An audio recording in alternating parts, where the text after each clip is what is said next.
ಬಗೆದಷ್ಟು ಬಯಲಾಗ್ತಾ ಇದೆ ವಂಚಕಿ ರೇಖಾಳ ಪುರಾಣ ಕಥೆ. ಎಸ್, ಬಗೆದಷ್ಟು ಬಯಲಾಗ್ತಾ ಇರುವ ರೇಖಾ ವಂಚನೆ ಪುರಾಣ. ವಂಚಕಿ ರೇಖಾಳಿಂದ ಕೋಟ್ಯಾಂತರ ರೂಪಾಯಿ ವಂಚನೆ ಮಾಡಲಾಗಿದೆ. ಇನ್ನು ಈಕೆಯ ವಂಚನೆ ದಂಧೆ ನಿನ್ನೆ ಮೊನ್ನೆಯದಲ್ಲ, 2017ರಿಂದಲೂ ಕೂಡ ನಡೀತಾ ಇದೆ. ರೇಖಾ ಅಂಡ್ ಟೀಮ್ನ ವಂಚನೆಯ ಆಟ ಅನ್ನೋದ್ರ ಕುರಿತು ಮಾಹಿತಿ ಸಿಕ್ಕಿದೆ. ಇಡಿ ಐಟಿ ಅಷ್ಟೇ ಅಲ್ಲ, ಜಡ್ಜ್ಗಳ ಹೆಸರಿನಲ್ಲೂ ಕೂಡ ಈಕೆ ವಂಚಿಸಿದ್ದಾಳೆ. 2017ರಲ್ಲೂ ಮಹಿಳೆಯೊಬ್ಬರಿಗೆ 1 ಕೋಟಿ ರೂಪಾಯಿ ದೋಖ ಮಾಡಿದ್ದಾಳೆ ಅನ್ನೋದ್ರ ಕುರಿತು ಈಗ ಮಾಹಿತಿ ಸಿಕ್ಕಿರುವಂಥದ್ದು. ಮಹಿಳೆಯೊಬ್ಬರು ಪಾಸ್ಪೋರ್ಟ್ ವಿಚಾರಕ್ಕೆ ಸಂಬಂಧಪಟ್ಟಂತೆ ಭೇಟಿಯಾಗಿದ್ದು, ತಾನು ಅಡ್ವೊಕೇಟ್, ನಿಮಗೆ ಮನೆ ಕೊಡಿಸ್ತೀನಿ ಅಂತ ನಂಬಿಸಿ ನಿಮ್ಮ ಗಂಡನ ಹೆಸರಲ್ಲಿ ಬ್ಯಾಂಕ್ಗಳಲ್ಲಿ ಸಾಲ ಇದೆ ಅಂತ ಹೇಳಿ ಸುಳ್ಳು ಹೇಳಿದ್ಲು. ಬ್ಯಾಂಕ್ಗಳ ವಿರುದ್ಧವೇ ಕೇಸ್ ಹಾಕ್ತೇನೆ ಅಂತ ಪುಂಗಿ ಊದಿದ್ಲು. ಹೀಗೆ ಏನೇನೋ ಕಥೆಗಳಿದೆ ಈಕೆಯದ್ದು. ಇನ್ನು ಅವರಿಗೆ ಫೀಸ್ ಕೊಡಬೇಕು ಅಂತ 1 ಕೋಟಿ ಪಡೆದುಕೊಂಡಿದ್ಲು, ಆದರೆ ಯಾವುದೇ ಮನೆ ಕೊಡಿಸದೆ ಸತಾಯಿಸ್ತಾ ಇದ್ಲು ಅನ್ನೋದ್ರ ಕುರಿತು ಮಾಹಿತಿ ಇದೆ. ಹೀಗಾಗಿ ಅಮೌಂಟನ್ನು ವಾಪಸ್ ಕೇಳಿದಾಗ 2 ಚೆಕ್ ಅನ್ನ ಕೊಟ್ಟಿದ್ಲಂತೆ. ಇನ್ನು ಚೆಕ್ ಬೌನ್ಸ್ ಆದಾಗ ಹಣ ಕೊಡಲ್ಲ ಅಂತ ಬೆದರಿಕೆ ಕೂಡ ಹಾಕಿದ್ಲು ಈಕೆ ಅನ್ನೋದ್ರ ಕುರಿತು ಸದ್ಯಕ್ಕೆ ಸಿಕ್ಕಿರುವಂತಹ ಮಾಹಿತಿ ಇದು.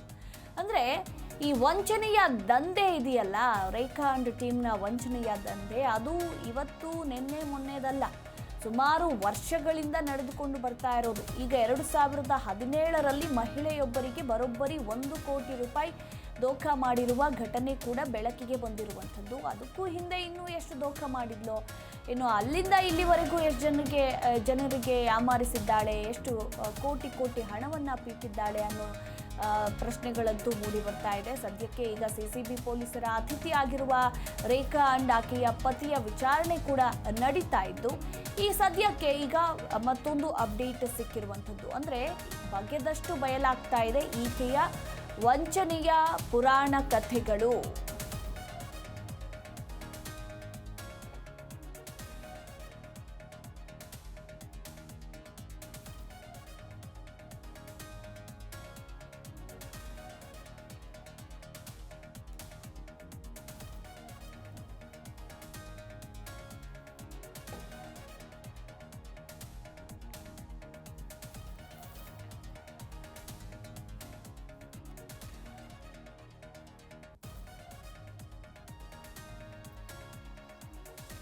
ಇನ್ನು ಕೆಆರ್ಪುರಂನ ನೂತನ್ ಎಂಟರ್ಪ್ರೈಸಸ್ ಆಕೆಯ ಅಡ್ಡ ಅನ್ನೋದರ ಕುರಿತಾಗಿ ಮಾಹಿತಿ ಇರುವಂಥದ್ದು. ಸಾಲ ಕೊಡಿಸೋದು, ಮನೆ ಕೊಡಿಸೋದು, ಪಾಸ್ಪೋರ್ಟ್ ಮಾಡಿಸಿ ಕೊಡುವಂತಹ ಕೆಲಸವನ್ನ ಮಾಡ್ತಾ ಇದ್ದ ರೇಖಾ ಇನ್ನು ತನ್ನ ಬಳಿಗೆ ಬಂದವರನ್ನ ವಂಚನೆಯ ಜಾಲಕ್ಕೆ ಬೀಳಿಸಿಕೊಳ್ತಾ ಇದ್ಲು. ಸುಳ್ಳು ಹೇಳಿ ಜನರನ್ನ ನಂಬಿಸಿ ಕೋಟ್ಯಾಂತರ ರೂಪಾಯಿ ವಂಚನೆ ಮಾಡಿದ್ದಾಳೆ. ಸದ್ಯ ಹೆಚ್ಚೆಚ್ಚು ಹಣ ಬಂದ ಬಳಿಕ ನೂತನ್ ಎಂಟರ್ಪ್ರೈಸಸ್ ಕ್ಲೋಸ್ ಆಗಿದೆ. ಅಂದ್ರೆ ಆಕೆಯ ಅಡ್ಡ ಇದೇ ಆಗಿತ್ತು. ಸಾಲ ಕೊಡ್ತೀನಿ, ನಿಮಗೆ ಮನೆ ಕೊಡಿಸ್ತೀನಿ, ಪಾಸ್ಪೋರ್ಟ್ ಮಾಡಿಸ್ಕೊಡ್ತೀನಿ ಅಂತ ಹೇಳಿ ಕೋಟಿ ಹಣವನ್ನ ಪೀಕೋದು. ಅಲ್ಲಿಂದ ಏನು ಕೆಆರ್ಪುರಂನ ನೂತನ್ ಎಂಟರ್ಪ್ರೈಸಸ್ ಇದೆಯಲ್ಲ, ಸೊ ಅಲ್ಲಿ ಅದನ್ನು ಕ್ಲೋಸ್ ಮಾಡಿಕೊಂಡು ಮತ್ತೆ ಮುಂದಕ್ಕೆ ಹೋಗೋದು ಈಕೆಯ ಕಥೆ ಅನ್ನೋದ್ರ ಕುರಿತಾಗಿ ಸದ್ಯಕ್ಕೆ ಮಾಹಿತಿ ಇರುವಂಥದ್ದು. ತನ್ನ ಬಳಿಗೆ ಬಂದವರನ್ನ ವಂಚನೆಯ ಜಾಲಕ್ಕೆ ಯಾವ ರೀತಿ ಬೀಳಿಸ್ಕೊಳ್ಬೇಕು ಅನ್ನೋದ್ರ ಕುರಿತಾಗಿ ಪಕ್ಕಾ ಐಡಿಯಾ ಈಕೆಗಿತ್ತು ಅಂಡ್ ಈಕೆಯ ಟೀಮ್ಗೂ ಕೂಡ ಇತ್ತು. ಸದ್ಯಕ್ಕೆ ಸುಳ್ಳು ಹೇಳಿ ಜನರನ್ನ ನಂಬಿಸಿ ಕೋಟ್ಯಾಂತರ ರೂಪಾಯಿ ವಂಚಿಸಿರುವ ಈಕೆ ಸದ್ಯ ಈಗ ಪೊಲೀಸರ ಅತಿಥಿಯಾಗಿದ್ದಾಳೆ. ಕೆಆರ್ಪುರಂನ ನೂತನ್ ಎಂಟರ್ಪ್ರೈಸಸ್ ಆಕೆಯ ಅಡ್ಡ ಅನ್ನೋದ್ರ ಕುರಿತು ಸದ್ಯ ಮಾಹಿತಿ ಇರುವಂಥದ್ದು. ಇನ್ನು ಪೊನ್ನಂಪೇಟೆ ಕೇಸ್ನಿಂದ ಈಗ ಮತ್ತೊಂದು ಮುಖ ಬಯಲಾಗಿದೆ. ಈಕೆಯ ಮುಖ, ಇಬ್ಬರು ಉದ್ಯಮಿಗಳ ಬಳಿ ಹಣ ಪಡೆದು ಸತಾಯಿಸ್ತಾ ಇದ್ಲಂತೆ. 2024ರಲ್ಲಿ ಪೊನ್ನಂಪೇಟೆಯಲ್ಲಿ ವಂಚನೆ ಕೇಸ್ ಸಂಬಂಧ ಅರೆಸ್ಟ್ ಆಗಿದ್ಲು. ಸಾಲ ಕೊಡಿಸ್ತೇನೆ ಅಂತ ಹೇಳಿ 17 ಲಕ್ಷ ವಂಚನೆ ಮಾಡಿ ಅರೆಸ್ಟ್ ಆಗಿದ್ದ ರೇಖಾ ವೃದ್ಧರೊಬ್ಬರಿಗೆ ಜಮೀನಿನ ಮೇಲೆ ಸಾಲ ಕೊಡಿಸೋದಾಗಿ ಈಕೆ ವಂಚಿಸಿದ್ಲು. ಇನ್ನು ರೇಖಾ ಅರೆಸ್ಟ್ ಆದಾಗಲೇ ಉದ್ಯಮಿಗಳಿಗೂ ಕೂಡ ಈ ಬಗ್ಗೆ ಅಂದ್ರೆ ಈಕೆಯ ಬಗ್ಗೆ ಗೊತ್ತಾಗುತ್ತೆ.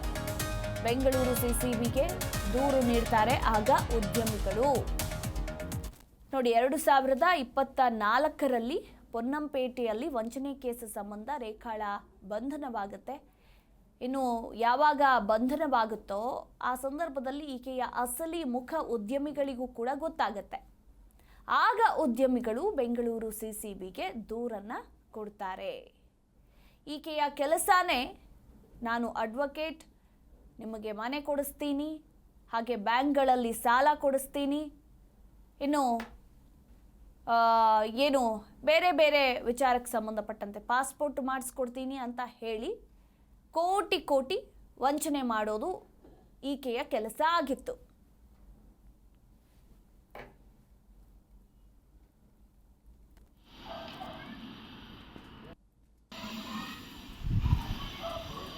ಇನ್ನು ಇಡಿ, ಐಟಿ, ಸಿಐಡಿ, ಸಿಸಿಬಿ ಕಚೇರಿಯನ್ನ ತೋರಿಸಿ ಕೂಡ ಈಕೆ ವಂಚನೆ ಮಾಡಿದ್ದಾಳೆ. ಹಾಗೆ ನಕಲಿ ಐಟಿ ದಾಖಲೆ ಅಕೌಂಟ್ಗಳನ್ನ ಸೃಷ್ಟಿಸಿ ಕೂಡ ವಂಚಿಸಿರುವ ರೇಖಾ. ಈಕೆ ಮಾಡಿರೋದು ಒಂದಲ್ಲ ಎರಡಲ್ಲ, ಹೇಳ್ತಾ ಹೋದ್ರೆ ಅಂದರೆ ಬಗೆದಷ್ಟು ಬಯಲಾಗ್ತಾ ಇದೆ ಈಕೆಯ ವಂಚನೆ ಪುರಾಣ ಅಂತಲೇ ಹೇಳಬಹುದು.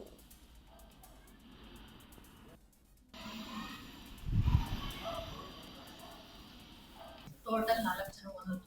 ಯಾರ್ಯಾರು? ಜೈಮು, ಗಿರಿರಾಜು, ಲದಾನಿ, ಓಯಲ್ಲು. ಆಮೇಲೆ ಅಷ್ಟೇ. ಎಷ್ಟು ಕೋಟಿ ಹಾಕಿದ್ದಾರೆ? 15 ಕೋಟಿ 32 ಲಕ್ಷ. ಎಷ್ಟು ದುಡ್ಡು ನೀವು ಇವಾಗ ಅದು ನಿಮಗೆ ದುಡ್ಡು ಬಂದಿರೋದ್ರಿಂದ ನೀವು ನಾವು ಕಟ್ಟಿರೋದು 11 ಕೋಟಿ 75 ಲಕ್ಷ ಅಷ್ಟು ರೂಪಾಯಿ ಕಳಿಸಿ. ಅಲ್ಲಲ್ಲ, ಯಾರ್ಯಾರಿಂದ ದುಡ್ಡು ತಗೊಂಡಿರಿ ನೀವು? ಇದು ಟ್ಯಾಕ್ಸ್ ಕಟ್ಟಬೇಕು ಅಂತ ಹೇಳ್ಬಿಟ್ಟು. ಸಾಯಿಸ್ಟ, ಮನ್ಸೂರು, ಏಜಸ್ಸು, ರಾಜು. ಎಷ್ಟು ಕೋಟಿ ಇವರಿಂದ ಎಲ್ಲರಿಂದ ಕಲೆಕ್ಷನ್ ಮಾಡಿದ್ದೀರಾ? 11 ಕೋಟಿ 75 ಲಕ್ಷ. ಏನಂತ ಹೇಳ್ಬಿಟ್ಟು ಕಲೆಕ್ಷನ್ ಮಾಡಿದ್ರೆ? ಟ್ಯಾಕ್ಸ್ ಕಟ್ಟೋಣ. ಸೊ ಈಗ ಕಟ್ಟಿದ್ದೀರಾ ನೀವು ಟ್ಯಾಕ್ಸ್ ಎಲ್ಲ? ಅದು ನನಗೆ ಅವ್ರು ಕಳ್ಸಿದ್ದೀನಿ ಸರ್, ಅಷ್ಟು ರೂಪಾಯಿಂದ ಕಳಿಸಿದ್ದೀನಿ. ನಂದು ಮಾತ್ರ ಕೊಟ್ಟಿದ್ದಾರೆ, ನಂದು ಇನ್ನೂ ಚೆಕ್ ಮಾಡಿಲ್ಲ. ನಂದು ಚೆಕ್ ಮಾಡಿ ಅದರಿಂದ ನನಗೆ ಪ್ರಾಬ್ಲಮ್ ಆಗುತ್ತೆ ಇರೋದ್ರಿಂದ. ಅಲ್ಲ, ಇವಾಗ ನೀವು ನನಗೆ ದುಡ್ಡು ಇವಾಗ ಇವ್ರಿಗೆಲ್ಲರೂ ದುಡ್ಡು ಕೊಡಬೇಕಲ್ಲ? ಬೇರೆ ಬೇರೆ ಕಡೆಯಿಂದ ನಾನು ಅಡ್ಜಸ್ಟ್ ಮಾಡ್ತೇನೆ. ಇವಾಗನಾ? ಎಷ್ಟು ದಿನದಲ್ಲಿ ಕ್ಲಿಯರ್ ಆಗುತ್ತೆ? ಸರ್ ಸೋಮವಾರ 80 ಲಕ್ಷ ತಗೊಂಡು. ಬ್ಯಾಂಕಿಂದ ಯಾವಾಗ ಕ್ಲಿಯರ್ ಆಗುತ್ತೆ? ಬ್ಯಾಂಕಿಂದು ಮೇ 10ನೇ ತಾರೀಕು ಹೇಳಿದಂತೆ. ಟೋಟಲ್ 4 ಜನ ಓನರ್. ಯಾರ್ಯಾರು? ಜೈಮು, ಗಿರಿರಾಜು, ಲದಾನಿ, ಓಯಲ್ಲು. ಆಮೇಲೆ ಅಷ್ಟೇ. ಎಷ್ಟು ಕೋಟಿ ಹಾಕಿದ್ದಾರೆ? 15 ಕೋಟಿ 32 ಲಕ್ಷ.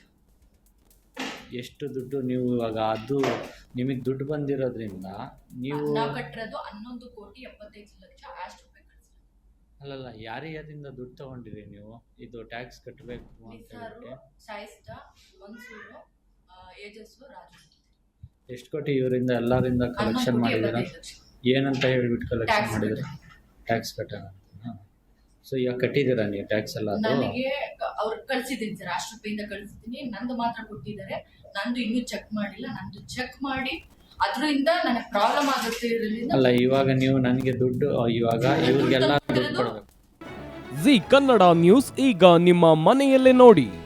ಎಲ್ಲ ಕೇಬಲ್ಗಳಲ್ಲಿ ಈಗ ಲಭ್ಯ.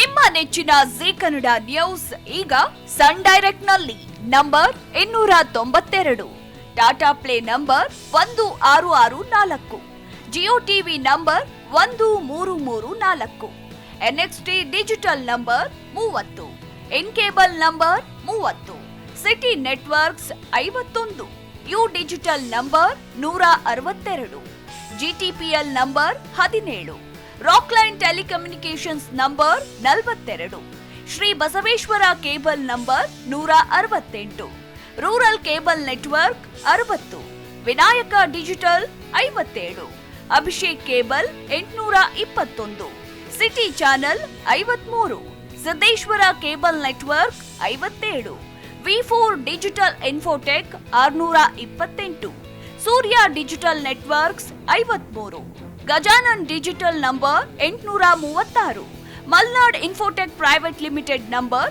56, metrocast number 830, victory digital number 167ರಲ್ಲಿ ನೋಡಿ ಆನಂದಿಸಿ.